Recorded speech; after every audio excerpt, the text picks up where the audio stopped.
morning and welcome. This is Tampahometalk, and I'm your host, Katrina Madewell, joined by my sidekick, Leo Kane with Barrel Engineering and Inspection in the house to bring you all the numbers. I got all the numbers, and I want to talk about my favorite 2 events of the year coming up in this hour. And then I want to make everyone depressed because, you know, good news, bad news. And we'll have a special guest caller to depress everyone a little later as well. Well, you know, we're going to have Sarah Cricky in the house joining us. Well, now they know what it's about. She's a mortgage lender. Well, there's some good updates. There's some good updates besides the rates. Yeah. And then Adam won't be here today because yet another insurance company no longer exists in the state of Florida. You know, it's I just got my renewal, and it was for the builder's risk. And I'm like, wait a minute. Why did I still have this policy? Wait, are you living in the... Yeah. So it's occupied? Yeah. You should not have a builder's risk policy. I know. If it's occupied and you live in it, the permit's closed out. I'm going to have to talk to Adam about this because he did it, and it should have been canceled. Like, he should have said, hey, let's give you a real policy. But so this is a funny side story. I get a letter in the mail from the state of Florida's Department of Financial Services. This doesn't sound funny, and it gets worse from there. And it's made out to Barrel Project Engineering, and it's got our address on it and stuff. And it says the company at the top of this letter is now in receivership, and the state of Florida has been ordered to liquidate the firm. And I'm looking at this, and I'm like, I know we're not in receivership. So at the top of the paper, it's got the state of Florida, all their big stuff, and right under that it says FedNat Insurance Company. But there's nothing that actually says, FedNat's another one that's in receivership now. But there was nothing that actually said, hey, this is the insurance company in receivership. And I'm like, why is the state of Florida liquidating my company? I don't understand why this is not fixed, because literally we talked about the roof legislation, right, that passed, where they're supposed to be depreciating the actual life of the roof. Oh, they're fighting that.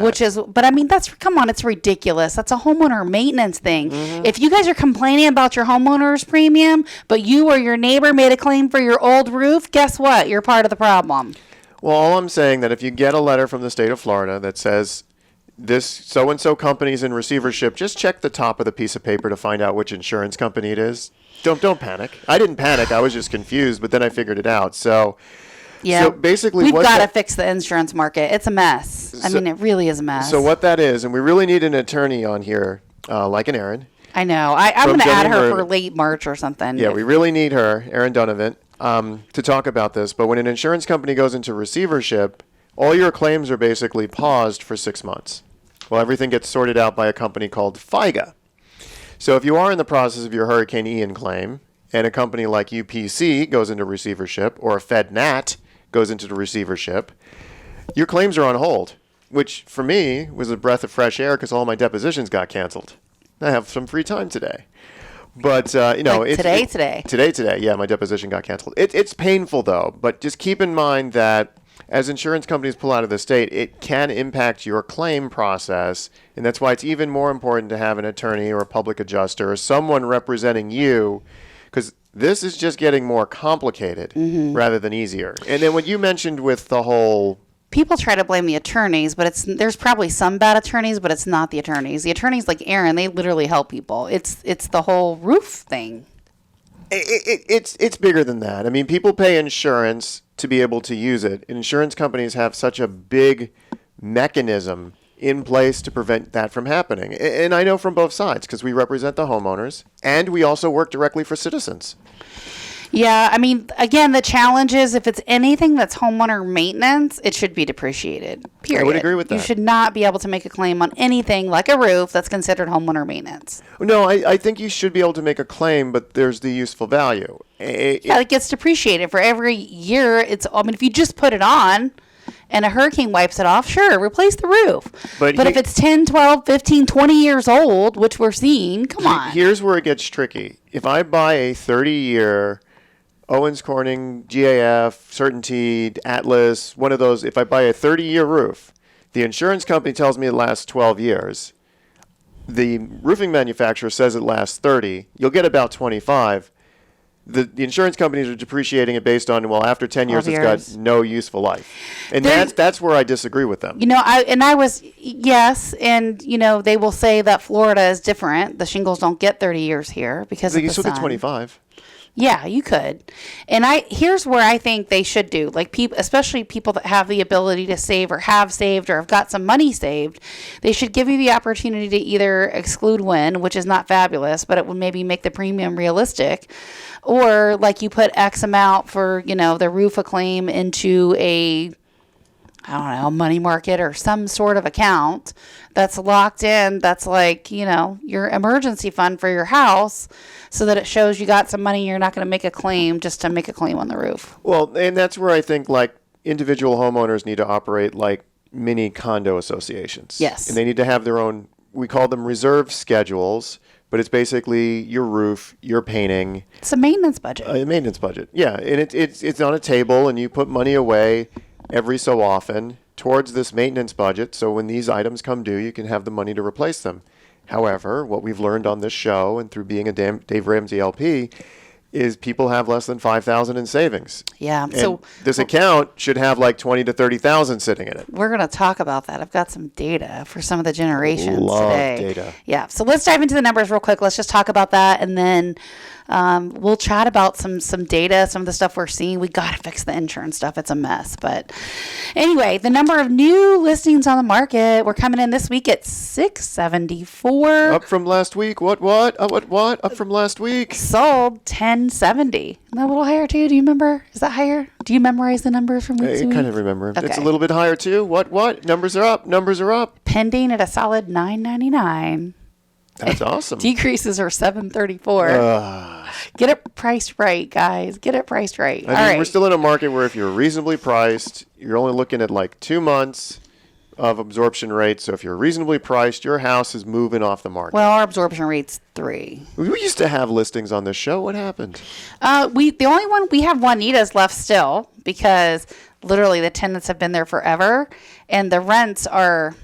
It's more than double what someone can collect. So I think investors are waiting on those leases to expire to move in. Oh, yeah, because summertime. I understand, if you have a lease on a rental, you have to honor the lease. You do, yeah. The lease comes with it.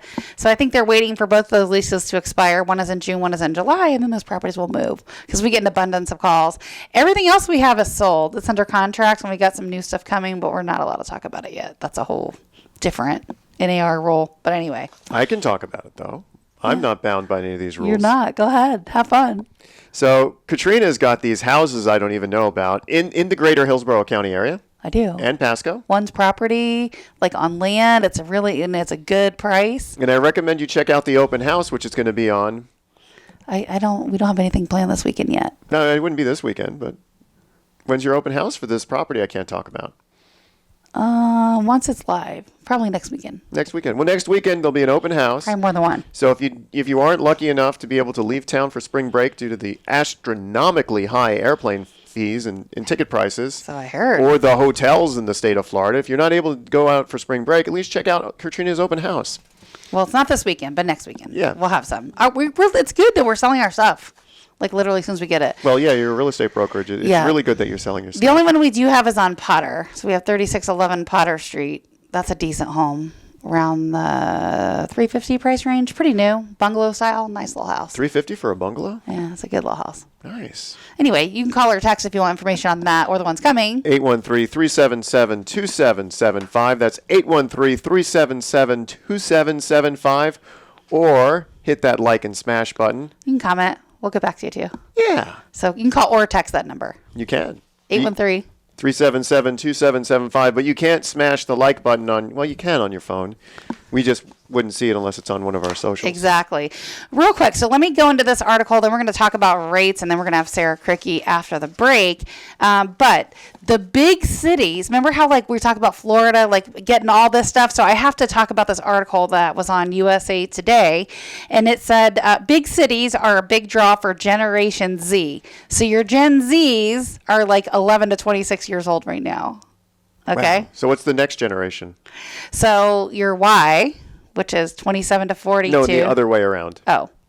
Well, you have Gen X, which is 43 to 58, and Boomers, which are 59 to 77. But anyway, actually, I'm going to we're going to run out of time. So I'm going to talk about this. But basically what they're saying is millennials, Gen Xers, baby boomers, they all fled the big cities during the pandemic. Yep. They're looking for warmer weather, lower cost of living. Florida. But these younger adults that are like under 26, they're going into the cities. So it's fascinating because the 5 largest cities, New York, LA, Chicago, Houston, Philadelphia, they all had net migration increases for Gen Z while experiencing decreases for all the other ones. And I've got some information on this, including a couple charts, and Tampa's on that list from the top 10. We'll talk about it as soon as we come back. Stick around.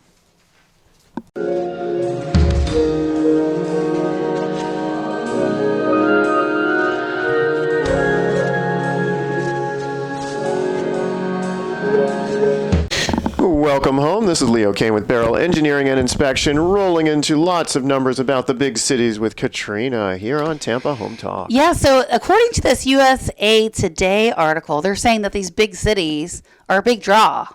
Well, of course. For Gen Z, they're rapidly migrating to these, but it's literally the younger, under 26-year-olds. It's probably all they can find and afford. And they're renting too. So this is interesting. They can't afford a car. They can't afford to live in their parents' basement. There's nothing to do out in the suburbs. Let's go to the cities. So according to the analysis for the Census Bureau for 2021, a surveyor by Today's Homeowner said that New York, LA, Chicago, Houston, Philadelphia, they all had net migration increases, while Gen Z actually had decreases for all the other generations.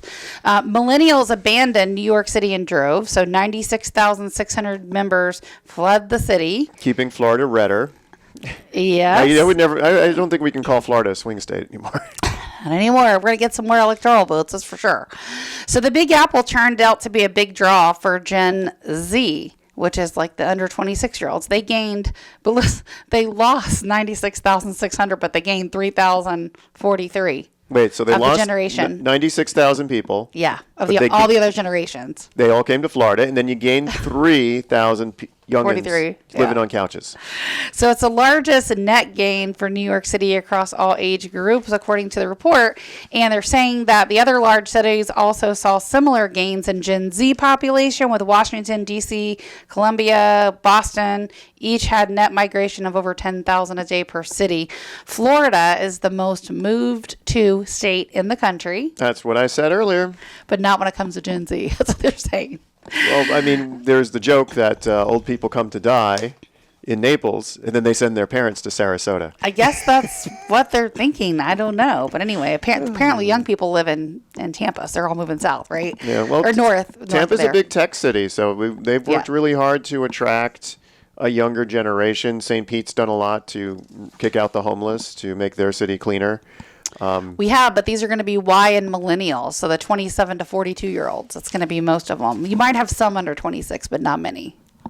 Okay, so the states with the highest net gain, the overall population, Florida's number 1. We were battling for Texas for a while. They're number 2. North Carolina, Arizona, South Carolina. All these states were very popular picks for all the generations except Gen Z. So the states like Massachusetts, District of Columbia were their preferred destinations. The southern states dominated migration gains, especially those in the southeastern coastline. And people like to be warm. Yep. So the states suffering the highest losses are California, New York, Illinois, too many rules, New too Jersey, many unions, Minnesota. Not enough police intervention there. Anyway, so Washington, D.C. had 22,471 young somethings move in, and they lost 9,559.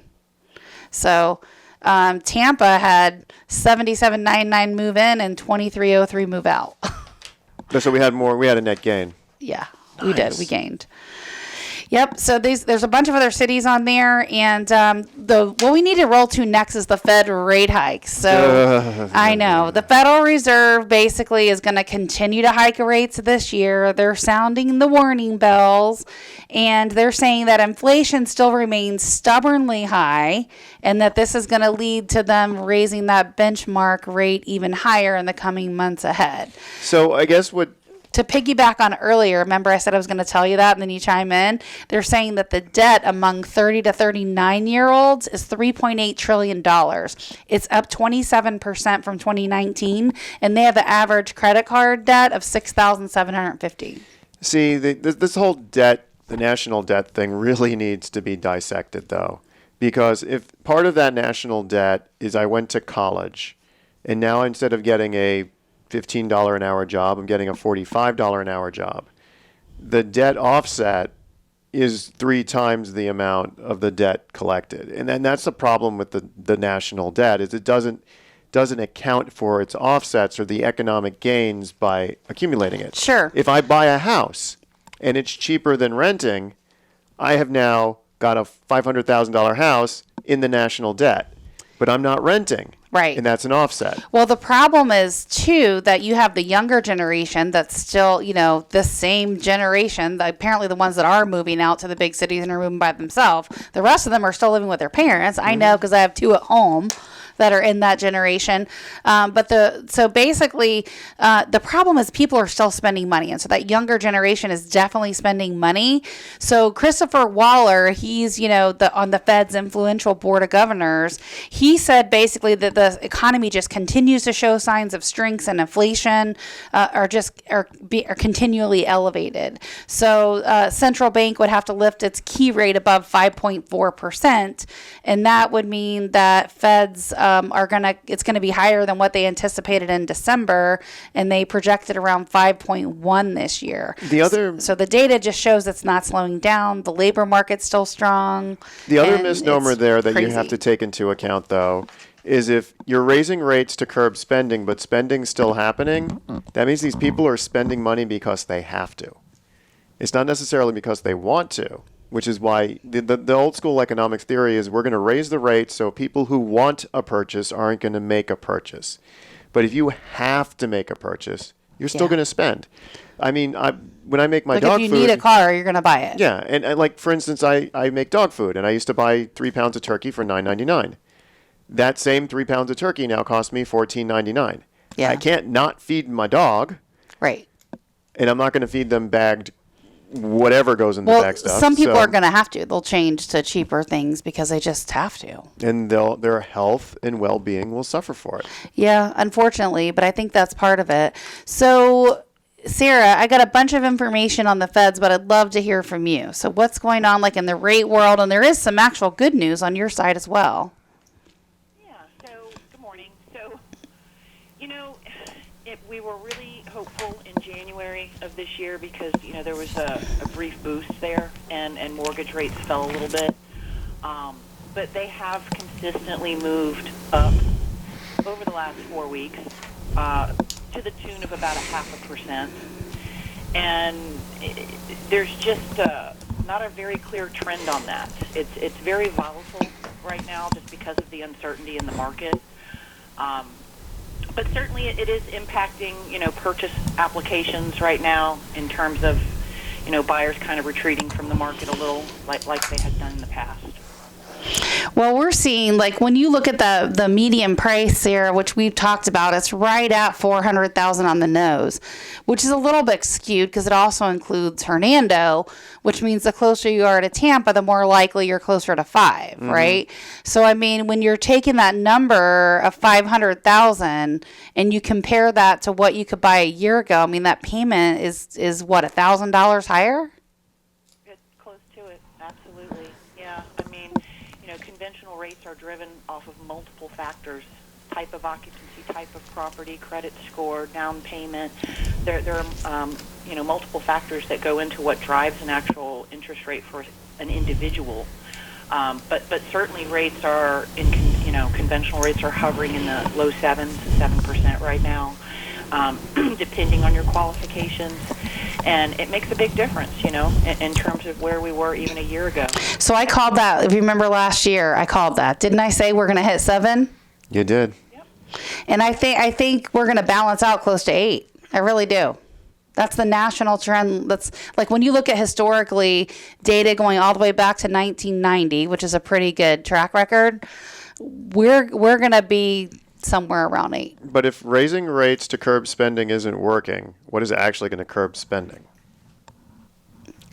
Bankruptcies? I don't know.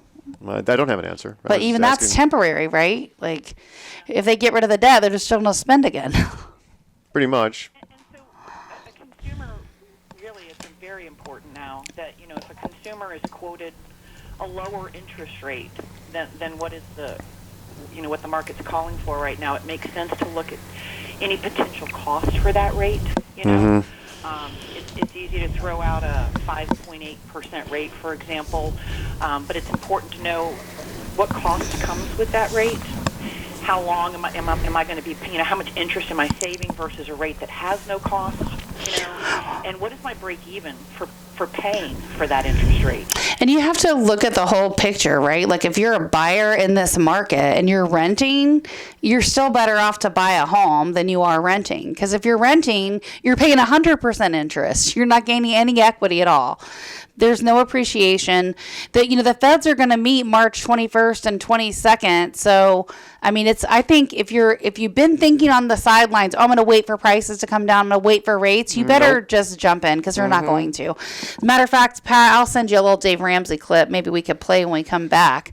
And then Sarah, we'll pick back up with you because, we talked about this. If you got to have a place to live, right? So if you're not living with your parents and you're looking to buy or you got kids, don't wait because it's not going to go down. There's too many strong indicators. And one of the other things I saw is like 99% of the people have an interest rate under 3%. It's a huge number of people that have a low rate that are just going to keep it. Yeah. Even if they right size their home, they're going to keep it and rent it. They're not gonna take the higher rates if they're looking to build long-term wealth through real estate. So 813-377-2775. We'll be right back.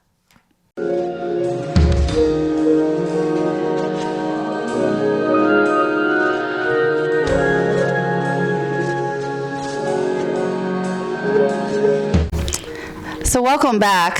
Welcome home. Welcome home to Tampahometalk.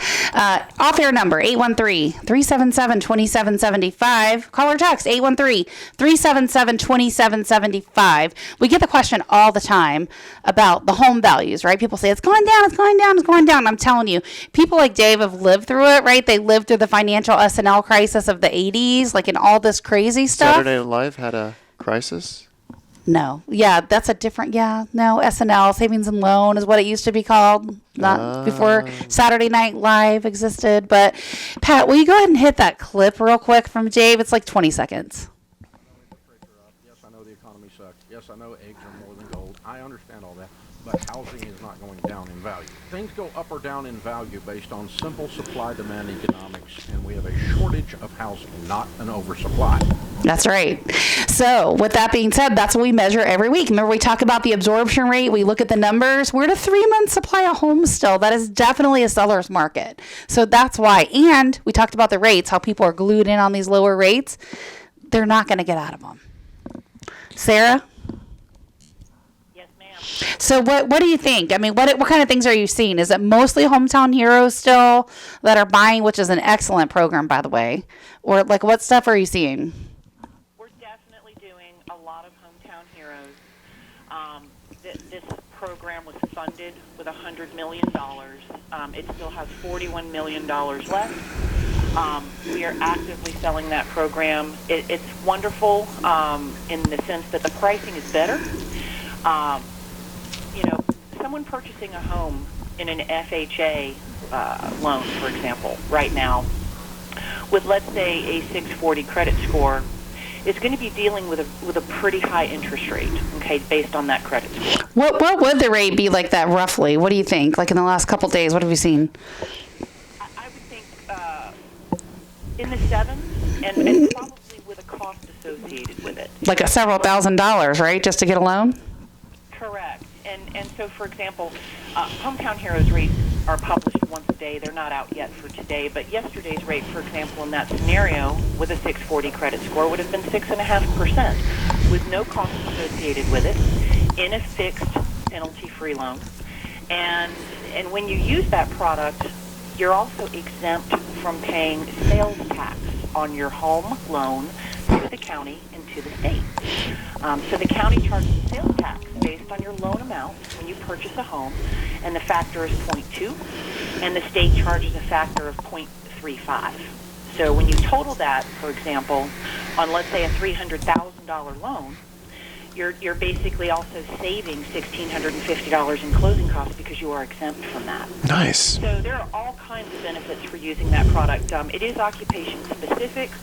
All veterans qualify. You know, if you have VA entitlement, you're going to automatically be grandfathered in, even if you're not in an occupation that's associated with this program.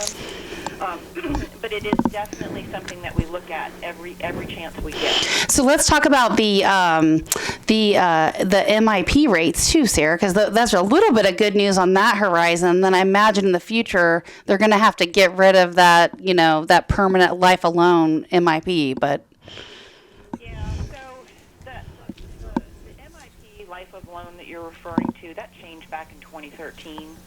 So it's very hard to get rid of MIP, which stands for Mortgage Insurance Protection, in your FHA home loan. But some good news, you know, HUD announced that it was going to drop the monthly cost, the annual, which is the monthly cost of MIP, by 30 basis points.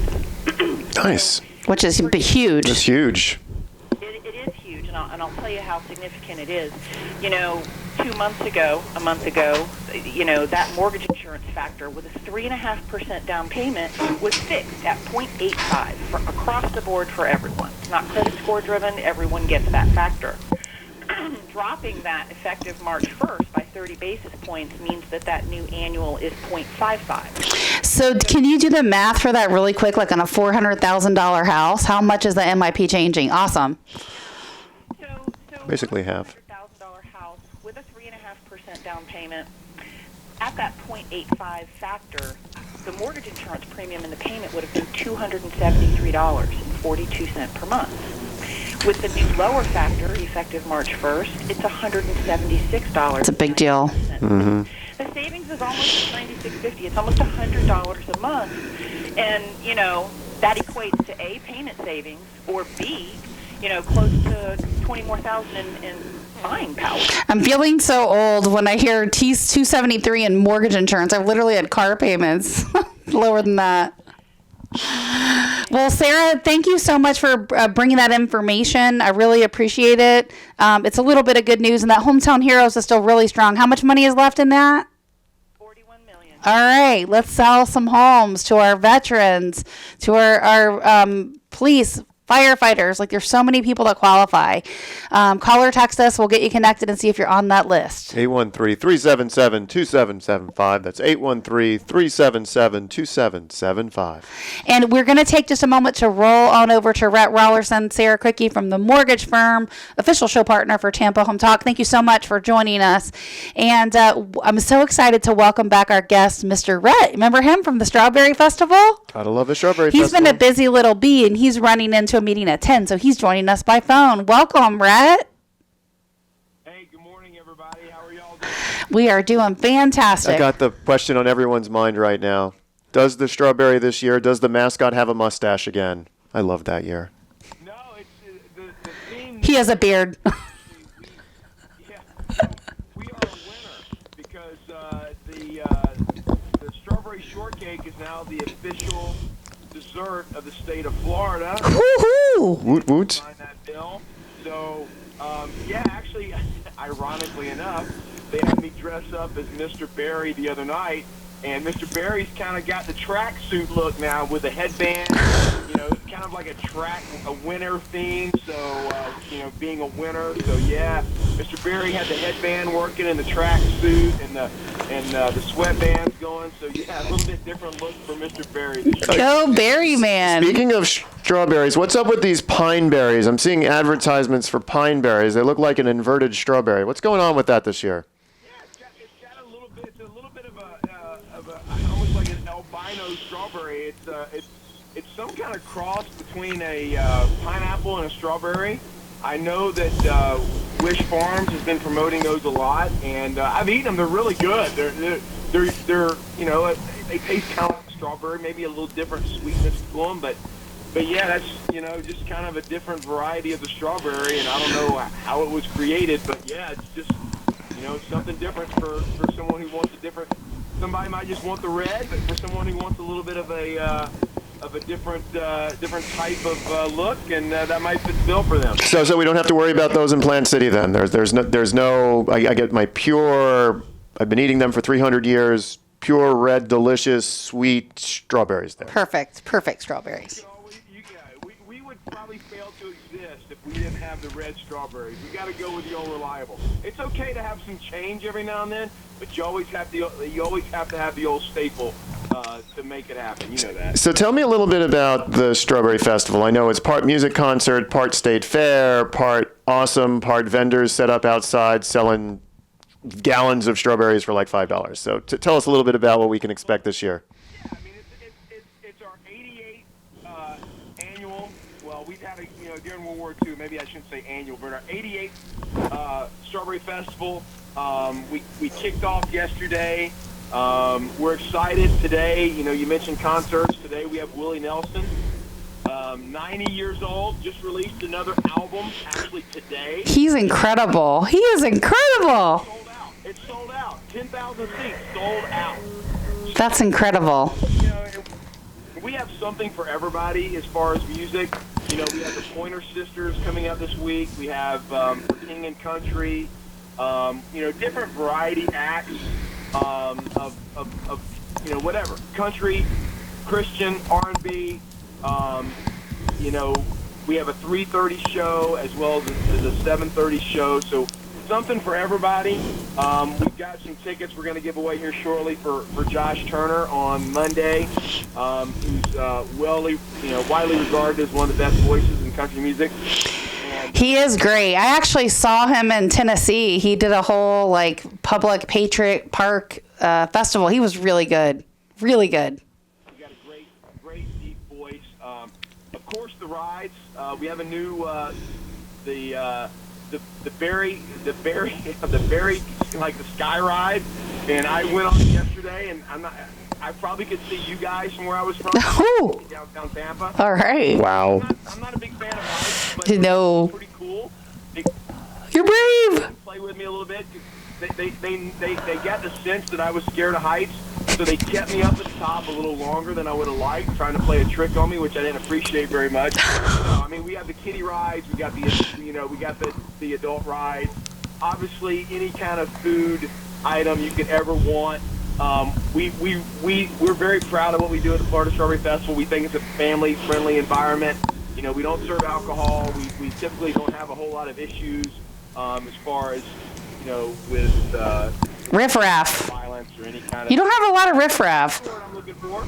We do not have a lot of riffraff, and the weather looks like it's going to be really good this weekend. So we'd love to have everybody come out. If you haven't been, you don't know what you're missing, and if you have been, we want you to come back. So is the Strawberry Festival like Monday through Sunday, or is it only certain days of the week, or only on the weekend? It was Thursday.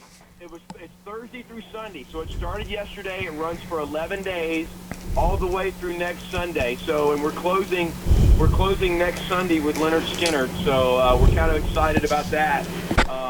So yeah, it's 11 days of fun and frolic.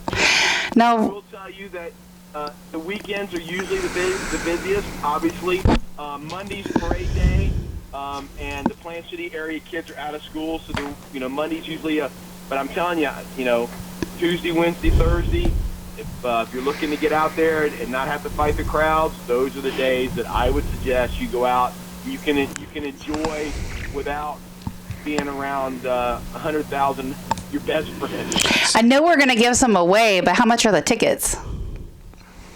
They're free if we're giving them away. It varies between shows. Yeah, free for your listeners. No, for the admission. Between acts, admission $10. You can buy them for Publix. You get a reduced discount if you buy them at Publix. So yeah, the admission tickets are worth $10, and the show tickets between the acts anywhere from $40 to $60. So we're gonna get. Thank goodness, Rhett. I appreciate you. Like, we had a late time connecting. You were able to pop in, and we're gonna give away some 4 packs of tickets. We'll give away some this weekend, next week. So 813-377-2775, and we have a 4-pack of Josh Turner. Ooh. So the first one, the text Josh. And that's Monday night, and then we're gonna, and obviously the gate tickets are available at any time, and you can give them my information, and I'll make sure I'll take care of them, and but yeah. All right. For all your listeners, if you haven't been out, come out and see us. You don't know what you're missing. Hold that thought, Red. This is Tampa Home Talk. We'll be right back.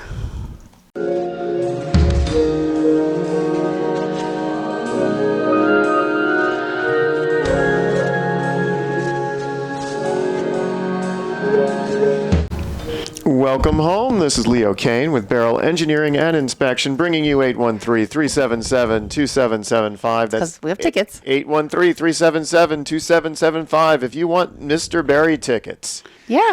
You got to I'm going to give you tickets to the Strawberry Festival and Josh Turner, but there's only 4. There's only 4, so with the first person to text Josh to 813-377-2775, you could be seeing Josh Turner Monday night. Man, you have any extra tickets for the host?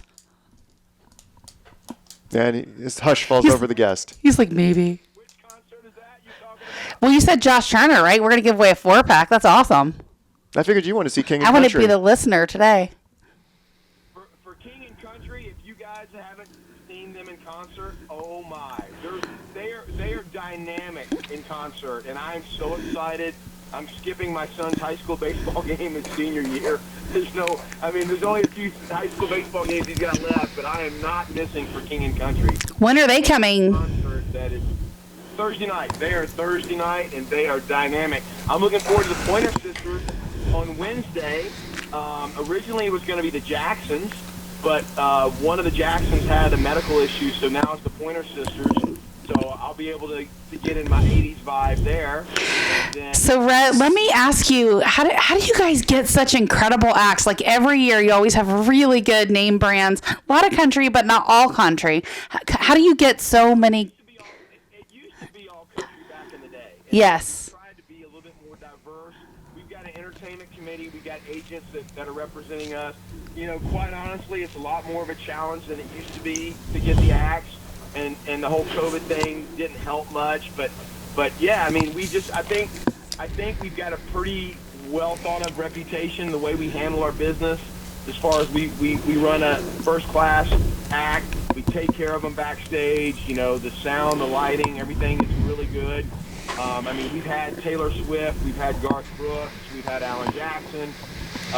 You know, we've had a variety of acts over the years, and I think, you know, they talk. The acts talk to each other and say, hey, you know, this Strawberry Festival is what it's all about. You guys need, and, you know, we compensate them well, and at the same time, but it's, you know, it's a good vibe. I think the acts really enjoy being there, and again, I think they talk. I'm like, hey, if you haven't been to Strawberry Festival, you need to play there. Go do it. So, number of times. Leo's got a couple questions. He wants to know what the new foodstuffs are this year. And then I have a question that we'll wrap up on. Yeah, every food festival needs to have some new foods every year. So what do we got new this year other than a pound of butter fried? There's everything. You're correct. Now, I did see a strawberry smoothie with a cheesecake in it. Oh, nice. The strawberry tacos. Now that was like a brisket taco with a little strawberry in there. That might be good. Elephant ears. We got a key lime, a strawberry key lime elephant ear. We got the Amish donuts. I mean, my God, the Amish donuts dipped in chocolate. There's no calories there. No, none. 0. One of my favorite things is the steak chips. From Pickle Barrel, really, really good. It's right there by the stage. I would recommend that. The strawberry tacos from Johnson's, recommend that. Butcher Boys, you get the chicken pita at Butcher Boys. You can tell I've eaten a little bit out there. I walk about 20 miles when I'm out there. Are you going to fit in your tracksuit by the end of this? No tracksuit for Rhett. Hopefully I will not have to dress up as good as the outfit's a little hot. But, so, Rhett, let me ask you. It's not just unhealthy. We have healthy food there too. We were talking about the migration pattern to Florida. We're the #1 state where everyone is moving from. So we got a lot of new listeners, I'm sure, from all over. And so if it's the first time ever coming to the Strawberry Festival, what's the top 3 things they don't want to miss? And I'm going to put strawberry shortcake #1, but what else should they not miss? You got to get your strawberry shortcake because it now is the official dessert of Florida. So you got to get your strawberry shortcake. You got to see the entertainment shows that we have. I'm not talking the headline entertainment. We have first-class entertainment that runs throughout the day. So that's something that you don't want to miss. And we've got a lot of really cool arts and crafts as well. I mean, some really cool things you can buy. So, I mean, again, it's just a different vibe. It's a good hometown Americana. Obviously the rides aren't for everybody, but there's great exhibits, there's great food, and there's great entertainment. And I think if again, I'll say this again, but if you haven't been, I think you'll be shocked at what we have to offer. Well, it's a good day, and we're going to give you guys some tickets, not only to the Strawberry Festival, but to Josh Turner on Monday night. 813-377-2775. I appreciate you guys very much, and thank you for always promoting the Strawberry Festival. And next year, we'll get together a little earlier, and I promise I'll come see you live and in color. Awesome. Yes, thank you. And in costume. In costume. Oh, well, we don't want to make him. We'll make him. You can wear your red suit. I think that's so cute. Your red suit. I've got invited to some stuff there at the festival where they have everybody's in the red suit and there's a berry thing and they give the berry patches. I don't know what that is.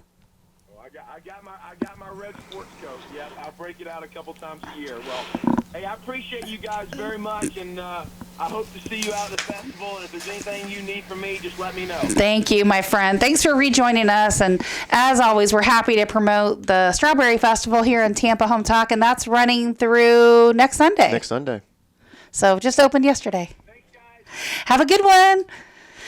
All right. So I'm excited. I love the acts. I mean, there's a couple of festivals I love. The Strawberry Festival is one of them. I know the Renaissance Festival is another one that I love. We have tickets for that too. Which we'll save for next week. We can give some out both weeks because they're running for a while and we have a lot of tickets to give away. Well, let's hold it off. And then the other festival I really like is when Busch Gardens does their Food and Wine Fest because they also have a great concert series. So When is that? That starts after Strawberry Fest. All right. So I mean they don't compete with each other. So you can do Strawberry Fest this week. You can do Ren Fair the week after, and then you can roll into Busch Gardens Food and Wine Fest. That's always a hit. They have great acts as well, but I mean, Strawberry Festival really brings it. I mean, they bring the country, they bring the old style, the Pointer Sisters. That is a phenomenal. I'm just really impressed. It's always a clean, as he said, a clean, safe atmosphere. You go to the state fair. I always feel dirty when I come out of the state fair, but I never feel that way. It's always muddy, for some reason at the fair. I like that it has its own unique vibe. It does, but the Strawberry Fest is wholesome. You just don't want to be trying to get to Orlando that day. No, but it's like Small America USA with strawberries and a fair. It's really cool. I love it. All right, this is Tampahometalk. I don't know if we had the winner yet or not because I'm not looking at my screen, but if you call or text us, 813-377-2775, we're going to hook you up. We're going to have a 4-pack of tickets this week, and we're going to give some away next week. So if you don't win, listen up, and we'll get some more next week. 813-377-2775. Stick around. We'll be back next week. With Mike Fasano. We're going to learn all about your homestead exemption. He had to reschedule for last week, but he is always a treat. So you're in for a phenomenal hour next Friday. So tune in at 9 o'clock, and we'll see you then. Love where you live, or we'll fix it. Welcome home.